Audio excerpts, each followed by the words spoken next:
Amén, amén. Amén, pues Dios los bendiga, bienvenidos todos los que están aquí presencialmente y también todos los que nos están a través del internet. Dios te bendiga. Y vamos a inclinar nuestro rostro, vamos a orar y preparar nuestro corazón para recibir el estudio de esta noche. Señor, te damos gracias. Siempre es maravilloso estar en tu presencia. Cantarte, alabarte, el cantar nos recuerda tu grandeza, el poder que tienes, tu majestuosidad. El poder decirlo también nos alimenta en la fe para seguir creyendo en quién eres tú, en lo que puedes hacer y seguir aplicando en nuestra vida la fe. Te pido ahora que nos des entendimiento a través de tu Espíritu Santo. Espíritu Santo, ven, llénanos a entender la palabra como fue escrita para nosotros. Llévanos a la profundidad y que no solamente seamos oidores, sino también hacedores de tu palabra. En el nombre de Jesús, amén y amén. Amén. Pues seguimos con nuestro estudio de Lucas 13. Bueno, de Lucas, perdón, vamos a ver Lucas 13. Y les decía que es fascinante poder estudiar de manera más profunda todas las enseñanzas del Señor Jesús, todo lo que Él hizo, todo lo que Él dijo, la manera que Él actuó, porque pues es el ejemplo que tenemos para poder así actuar de esta manera en la tierra. Y como veíamos el domingo, pues tenemos una vida física, pero también una vida espiritual.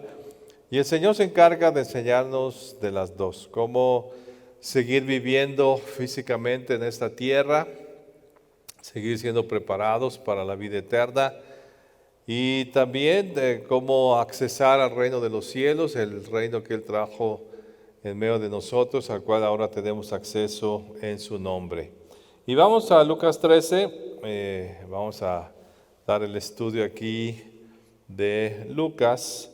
Y aquí en Lucas el autor comienza narrándonos una historia o una enseñanza acerca del arrepentimiento, esencial en nuestra vida, y cómo ese arrepentimiento debe ser genuino y sincero, sin andar comparando los pecados de los demás a los nuestros. Nuestra tendencia como seres humanos es hacer comparativos, ¿verdad? Bueno, se peca más, entonces por eso le va así. Y quiero que vayamos ahí en Lucas capítulo 13, verso 1, dice así: en este mismo tiempo estaban allí algunos que le contaban acerca de los galileos cuya sangre Pilato había mezclado con los sacrificios de ellos. Respondiendo Jesús les dijo: ¿pensáis que esos galileos, porque padecieron tales cosas, eran más pecadores que todos los galileos? Os digo, no. Antes, si no os arrepentéis, todos pereceréis igualmente. Te decía, a veces nuestra tendencia es hacer comparativos. Si sucede, ¿no?, que algo le pasó a alguien, no, pues Dios lo castigó, es que vean cómo era. No, es que chocó, no, pues sí, es que algo ha de andar mal con el Señor, porque por eso chocó. No, que está enfermo, no, pues es que anda mal, por eso está enfermo. Y nosotros vemos o comparamos que esa persona es más pecadora que nosotros. Los pecados, lo hemos estudiado, traen consecuencias a nuestra vida. Por eso la Escritura nos exhorta constantemente a no pecar. Pero cuando pecamos, cuando tenemos pues ese error de cometer un pecado, lo que nos exhorta la Escritura es arrepentirnos. Y más bien cuando a alguien le pasa algo o vemos que por circunstancias que de sus acciones esa persona recibe algún infortunio, más que juzgar a esa persona, lo que el Señor nos dice es que debemos tener la actitud de arrepentirnos nosotros, de estar al pendiente y decir, bueno, pues si a él le pasó eso, yo cómo estoy, qué estoy haciendo de mi vida, cómo estoy actuando. Por eso el Señor dice, si no os arrepentéis, todos pereceréis igualmente. El pecado trae consecuencias a todos. Todos tenemos las consecuencias de los errores y la manera en que nosotros podemos librar muchas veces esas consecuencias es pedir perdón. Y como nos dice la Escritura, si el justo cae 7 veces se va a levantar. Entonces estemos en esa actitud constante de estar arrepintiéndonos. O sea, si ve tu vida, si hiciste algo mal, inmediatamente ve delante de Dios y arrepiéntete. Si tú sabes que hiciste algo equivocado, ve y arrepiéntete y pídele a Dios misericordia para que no recibas consecuencias. Es lo que el Señor nos exhorta en este pasaje. Después Lucas menciona la parábola de la higuera estéril. Y esta es una parábola muy hermosa que el Señor Jesús cuenta de la expectativa que Dios tiene de nosotros. A veces nosotros mismos de los demás no tenemos expectativa ni de nosotros. Pero Dios sí tiene una expectativa de que vamos a cambiar. Pasan los años, ahorita nos acercamos otra vez al año nuevo, ya estamos muy cerca, ya pasó el 2021, nos acercamos al 2022. ¿Cuántas cosas quisimos hacer? ¿Verdad? ¿Cuántos cambios deseamos hacer en nuestra vida? ¿Y qué sucede? Pasan los años y seguimos sin cambiar, seguimos haciendo las mismas cosas, seguimos sin lograr las cosas que nos hemos propuesto. Seguimos, aún en las mismas acciones espirituales, seguimos sin hacer esos cambios espirituales que deseamos hacer, que la palabra nos exhorta, que las predicaciones nos exhortan, y no cambiamos. Entonces, ¿qué? Hasta nosotros mismos nos desesperamos, pues un año más. Cuando va terminando este 21 y lo ves, dices, bueno, pues, ¿qué cambios he hecho? ¿Qué cosas nuevas he hecho? ¿Qué vida espiritual de crecimiento he tenido? ¿Hacia dónde me estoy dirigiendo? Y a veces pues salimos muy defraudados en esos cambios, salimos tristes porque no hemos cambiado ni siquiera como hemos planeado hacerlo. Y en esa parábola quiero que vayamos verso 7, dice, y dijo el viñador, he aquí hace 3 años que vengo a buscar fruto en esta higuera y no la hallo, córtala para que inutiliza también la tierra. Y a veces nos sentimos así cuando vienen estos pensamientos acerca de fin de año. Bueno, pues ¿por qué no cambio? ¿Va? ¿Por qué sigo igual y no hay el fruto que espero? Aún secularmente, espiritualmente, en la familia, queremos cambios y no suceden. ¿Sabes qué piensa Dios de nosotros cuando no ve fruto? Cuando se acerca a nosotros y no hay ese fruto, ¿qué hace el Señor? Y ve el verso 8. Él entonces respondiendo le dijo, Señor, déjala todavía este año hasta que yo cabe alrededor de ella y la abone. Ese es el corazón de Dios hacia nosotros. Cuando no hemos cambiado, cuando han pasado los años, seguimos siendo iguales, ¿sabes qué sucede? Dios en su gran misericordia sigue haciendo cosas en tu vida, te sigue hablando, te sigue dando sueños, palabra, enseñanza, cosas especiales que vives, te está abonando alrededor para ver si ahora sí cambias. La expectativa de Dios es que tú cambies, Dios espera que cambies. ¿Y cuándo vas a cambiar? Pues la esperanza de Dios es mientras vivas en la tierra. Hay otro pasaje que habla de la Escritura que el Señor Jesús dice, no vino a apagar el pábilo que ahumea, que saca ya solamente el humo, porque tiene la esperanza de que todavía puede encenderse. Dios tiene esperanza en ti. Dios espera, por eso sigues vivo. Y mientras tengas vida, Dios sigue esperando que cambies, no te va a cortar, todavía estás en la tierra. Dice aquí que dice, córtala porque el que buscaba el fruto dice, córtala porque inutiliza también la tierra. Y pues nosotros seguimos aquí.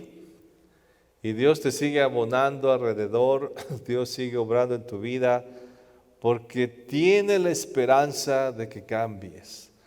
Lo veo también en esa historia, ¿verdad?, de Sansón, todo lo que él hace, todo el pecado que comete, pero Dios sigue obrando y pasan cosas y circunstancias y hasta llega el momento en que le quitan los ojos, es una burla para todos los filisteos, pero finalmente cumple el propósito para el que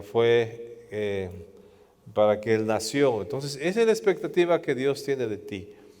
Dios espera el cambio. Entonces, si Dios espera el cambio, pues ponte las pilas y empieza a cambiar.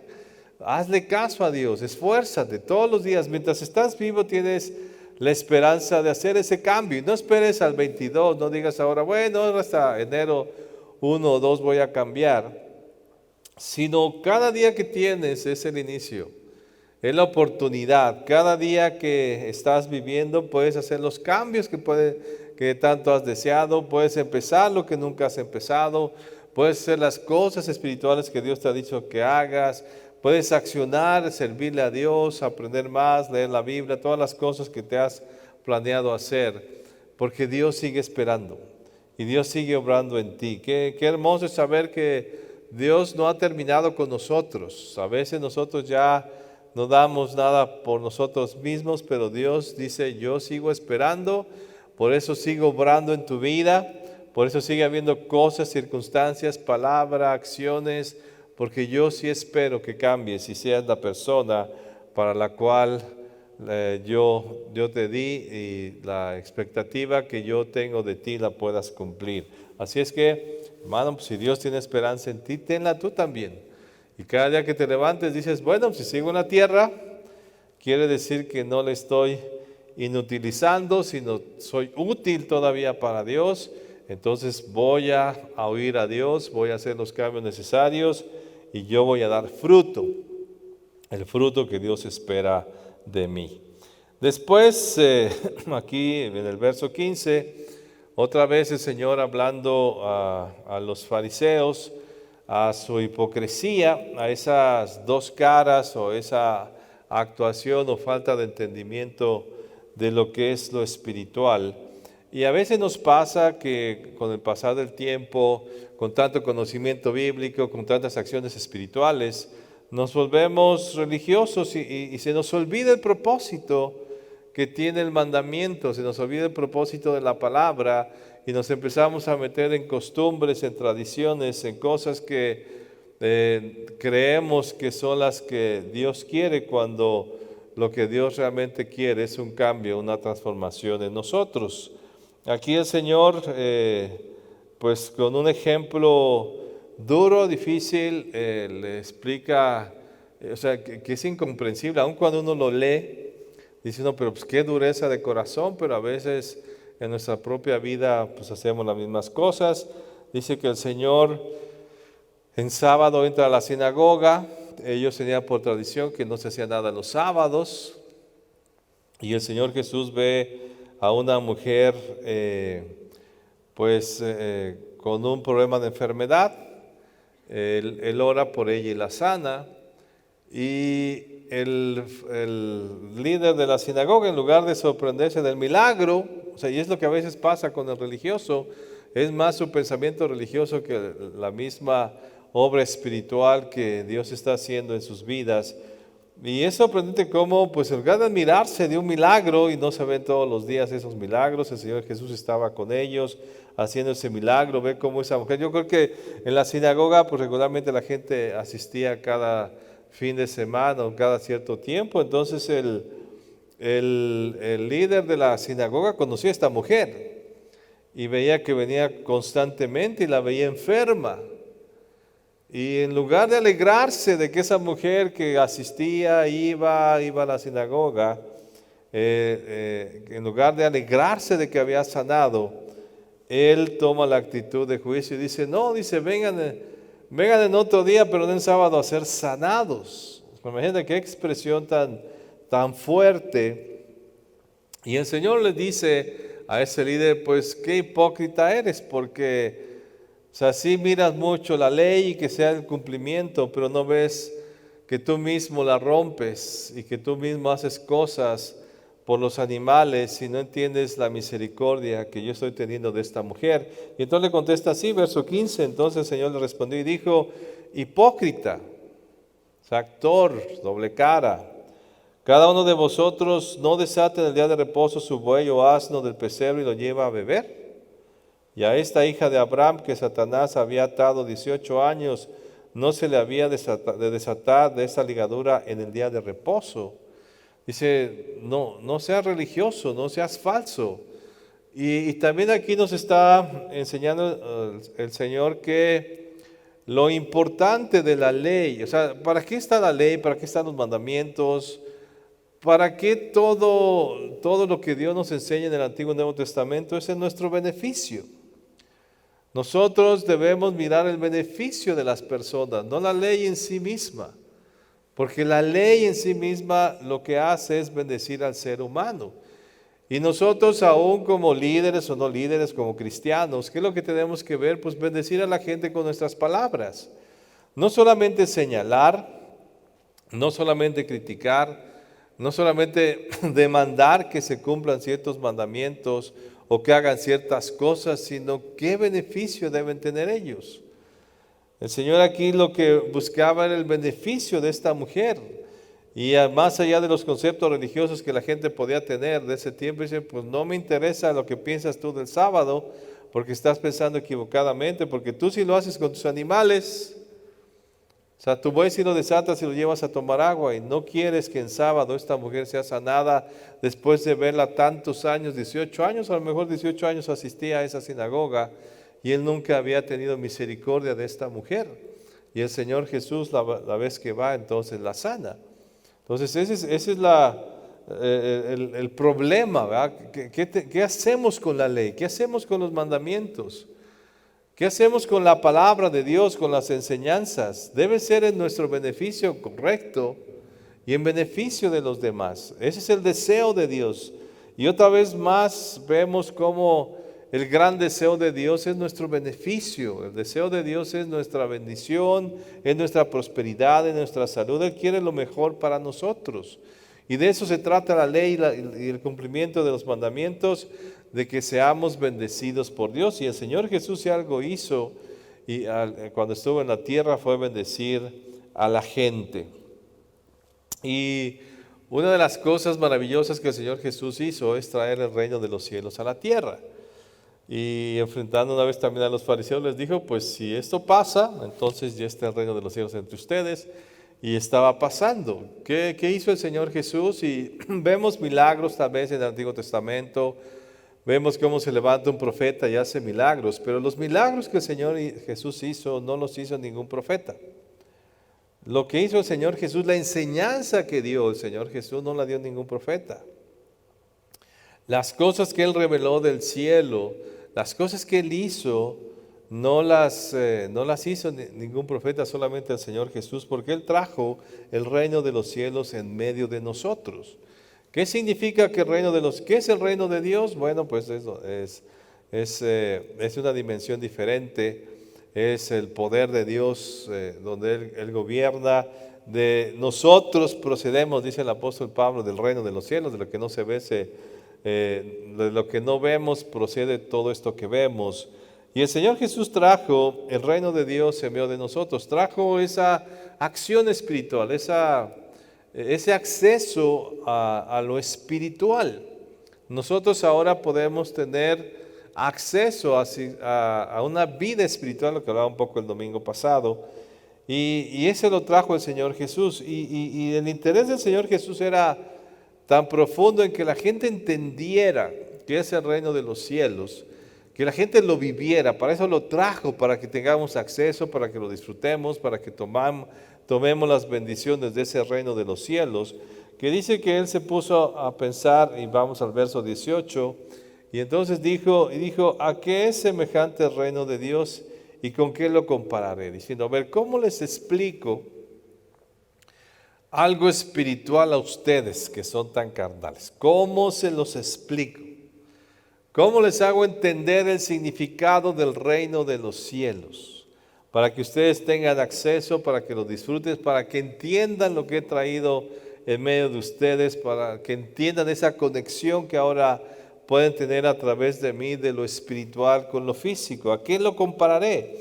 Y entonces hace dos comparaciones. Verso 19 dice, es semejante al grano de mostaza que un hombre tomó y sembró en su huerto, y creció y se hizo árbol grande, y las aves del cielo anidaron en sus ramas. Y después da otro ejemplo también del reino de los cielos, verso 21, y dice, es semejante a la levadura que una mujer tomó y escondió en 3 medidas de harina hasta que todo fue fermentado. Ambos ejemplos, ambas parábolas explican que el reino de los cielos es expansivo para nosotros. No que el reino de los cielos siga creciendo, el reino de los cielos está ahí, es donde el Señor, el cielo, la presencia de Dios, el gobierno de Él. Pero para nosotros que vivimos en la tierra, ¿cómo es ese reino de los cielos? Pues nosotros no vivimos en el reino de los cielos, está ahí, no lo vemos, nos es muy difícil, nos es complicado entenderlo, por eso el Señor está dando estas parábolas. Pero algo que dice es que el reino de los cielos se incrementa, o sea, es algo que se expande, ¿verdad? Es una semilla pequeña que va creciendo, creciendo, creciendo hasta que las aves puedan anidar, o es como esa levadura que una mujer pone en una masa y de ser poquita masa pues se hace mucha masa.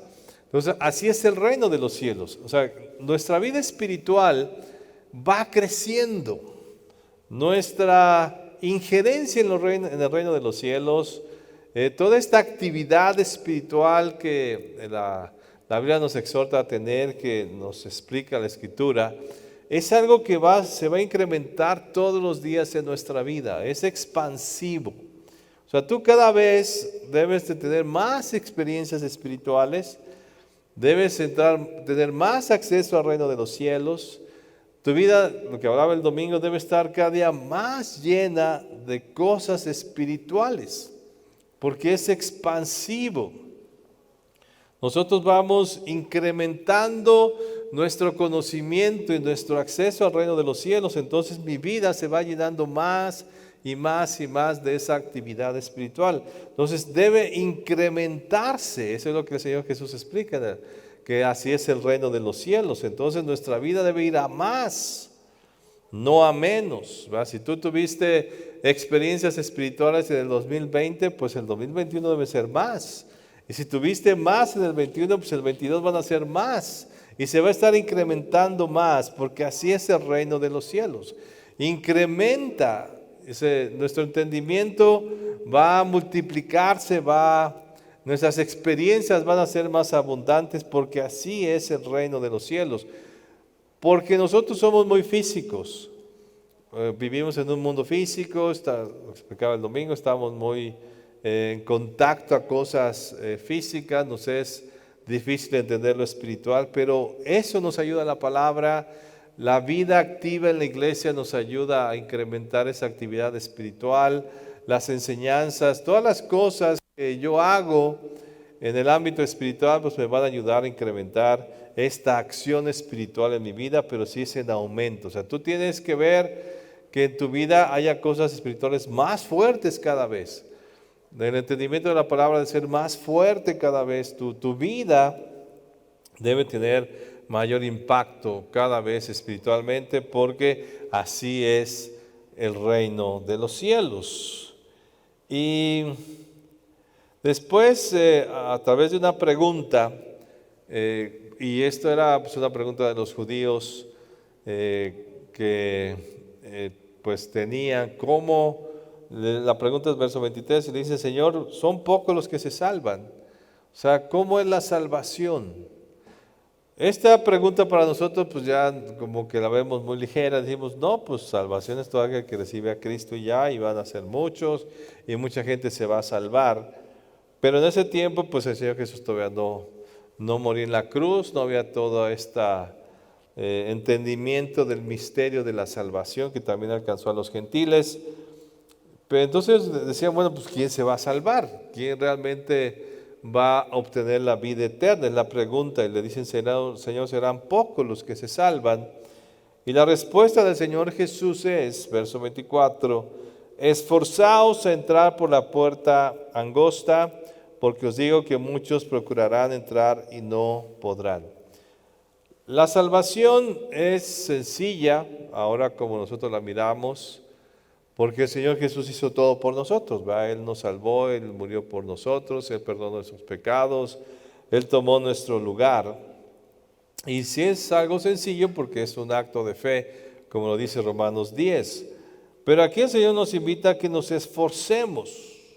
a entrar y por una puerta angosta. Porque las acciones que involucran la vida espiritual, pues sí son complicadas a diferencia del mundo.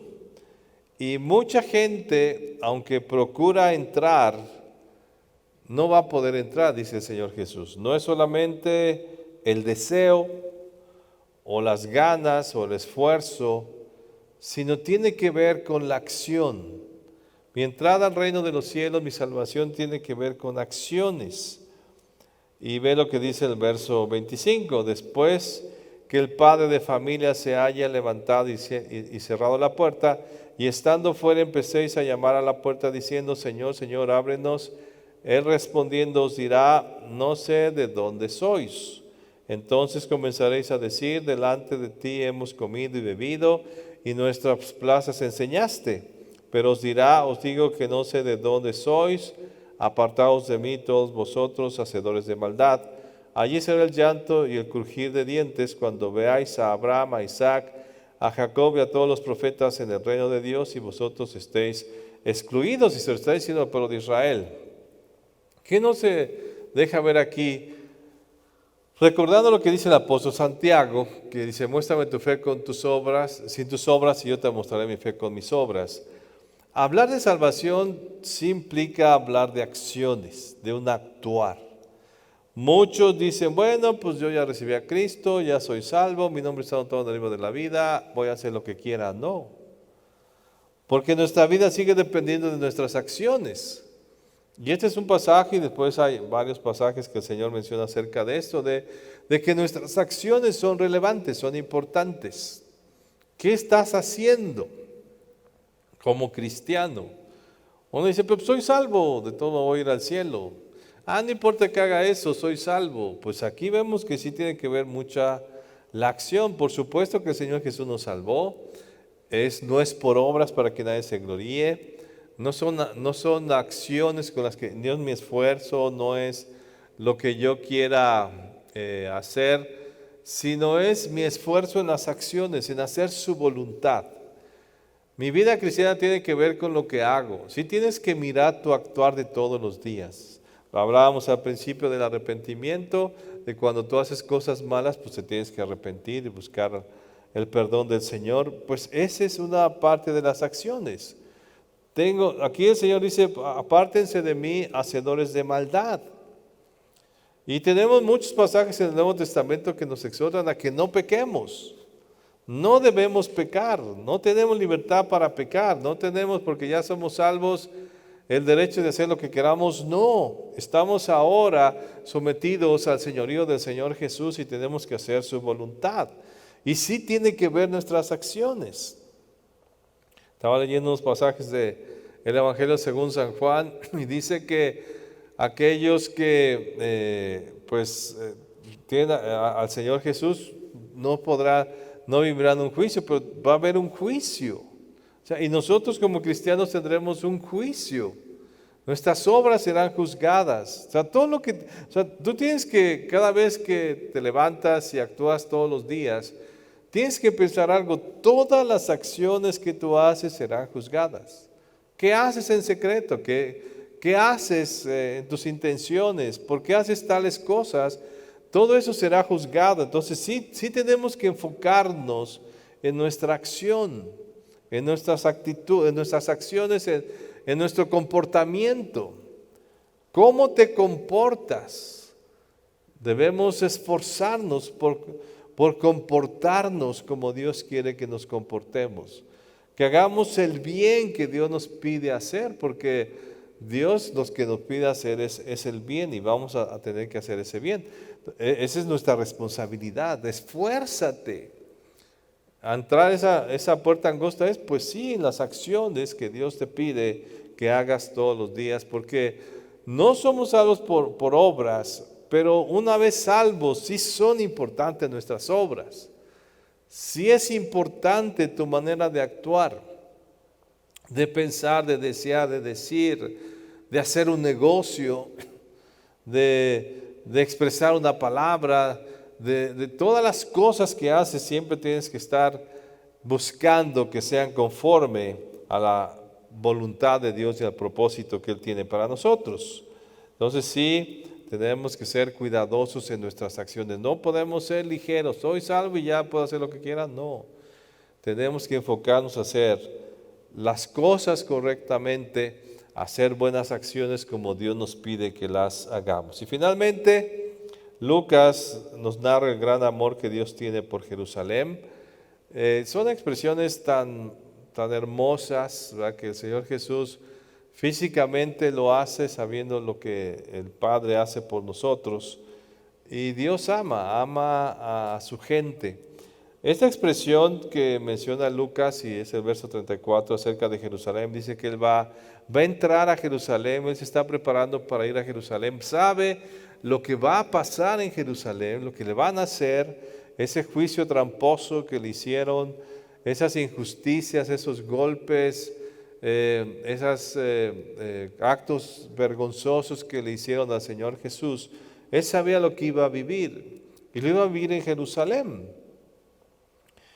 Pero también vio que por esos pecados y esas acciones que el pueblo hacía, pues Jerusalén finalmente iba a ser destruida.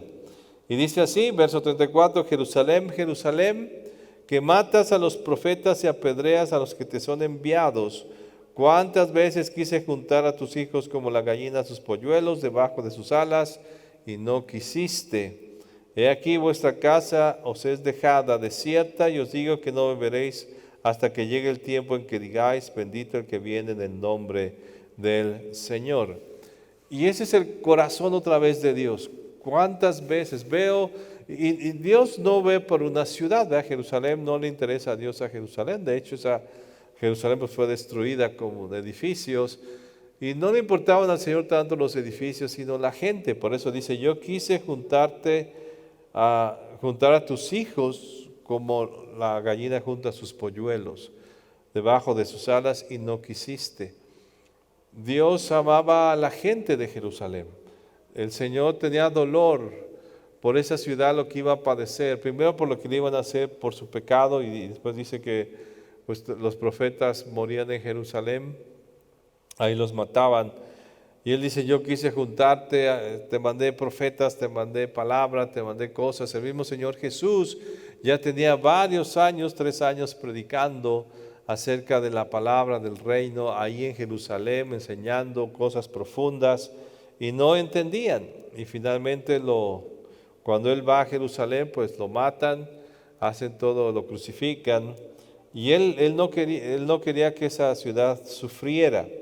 Y finalmente sufre y se cumple esa profecía, esa ciudad es destruida en el año 70, Jerusalén fue completamente destruida, fue invadida, fue cuando todos los judíos fueron esparcidos y desde el año 70 después de Cristo hasta 1948 no pudieron regresar a su tierra, se fueron siglos sin su tierra por esa maldad que habían cometido de hacer lo que le hicieron al Señor Jesús, pero aún así Dios tenía misericordia de esa ciudad, el amor de Dios está ahí y ese reflejo, esas palabras tiernas y dulces que habla el Señor Jesús, pues es el corazón de Dios también por nosotros. Eso es lo que Dios quiere contigo. Cuando hay sufrimiento en tu vida, cuando sabe Dios que vas a sufrir, que vas a perder o vas por un pecado que vas a cometer, pues va tu vida a sufrir, pues Dios te manda cosas, te manda palabra, manda señales, manda cosas en tu vida para que tú no cambies, para que tú cambies y a veces pues no cambiamos y a Dios le duele, tu situación difícil a Dios le duele. Yo creo que Dios se sintió dolido y esa es la expresión que dice aquí el Señor Jesús cuando en ese año 70 Jerusalén fue invadida, esa ciudad, y no por la ciudad sino la gente y el templo dice no quedó piedra sobre piedra, así se cumplió tal cual como dijo el Señor Jesús, pero ese es el corazón, a Dios le duele el sufrimiento y así como le dolió ese sufrimiento, porque aquí está expresado lo que le iba a pasar a Jerusalén, que finalmente le pasó, pues a Dios le duele tu situación también, cuando por causa de pecado vives lo que vives. Y Dios quiere juntarte y protegerte y te da palabra y te da revelación y te da entendimiento, te habla, te dice hasta sueños, cosas para que no hagas lo que vas a hacer. Pero a veces nuestra necedad nos lleva a cometer esos errores. Y aun cuando estás en esa situación, no es que Dios se alegre porque estás sufriendo. A Dios le duele que estés sufriendo. Y en el momento que te arrepientas, como vemos desde el principio, pues Dios va a tener misericordia de ti. Pero este es el corazón, tenemos un Dios amoroso, más allá de la ley o del cumplimiento o ese Dios religioso que nos presentan. Dios es severo y su ira va a estar sobre la tierra, así lo dice Apocalipsis. Pero Dios mientras es misericordioso. Dios, tenemos ahora la oportunidad de recibir su misericordia.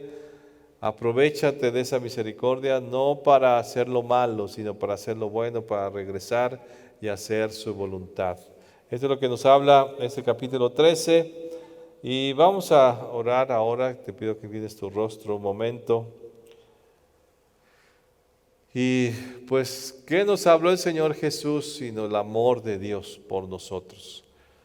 Más allá de la palabra dura, y sí, pues hay palabra de regaño, porque no hacemos las cosas bien, porque pues nuestra tendencia es hacer lo malo. Ahí está la misericordia de Dios reflejada.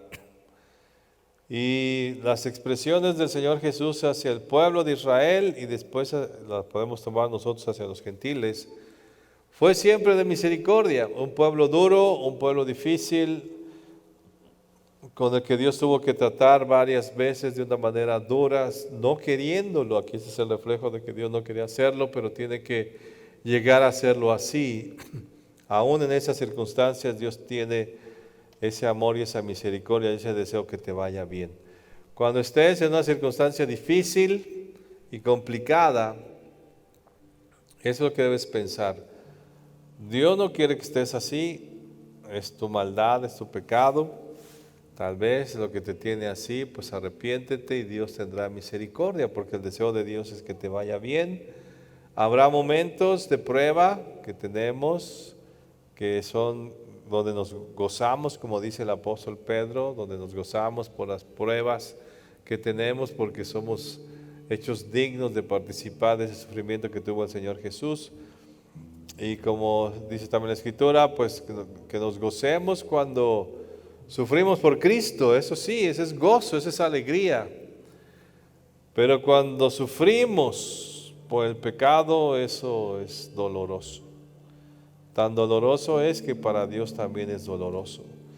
Y Dios nos quiere sacar de esas circunstancias, y para eso está el arrepentimiento. Tenemos el acceso al Señor Jesús, el esfuerzo nos pide el Señor Jesús que nos esforcemos por hacer la voluntad de Él, por entrar a la salvación por esa puerta angosta, haciendo esfuerzos. Las acciones son importantes, tus palabras, tus acciones, tu actuar de todos los días es relevante para Dios, para tu vida, y tenemos que aprender a actuar correctamente. Pero siempre tendremos la misericordia y el amor de Dios. Y Dios tienes expectativa de que des fruto, y por eso te está abonando. Y esta misma palabra de esta noche es para abonar tu corazón, para que cambien las cosas en tu vida, en tu pensamiento, para que hagas las cosas bien, porque Dios sí espera fruto.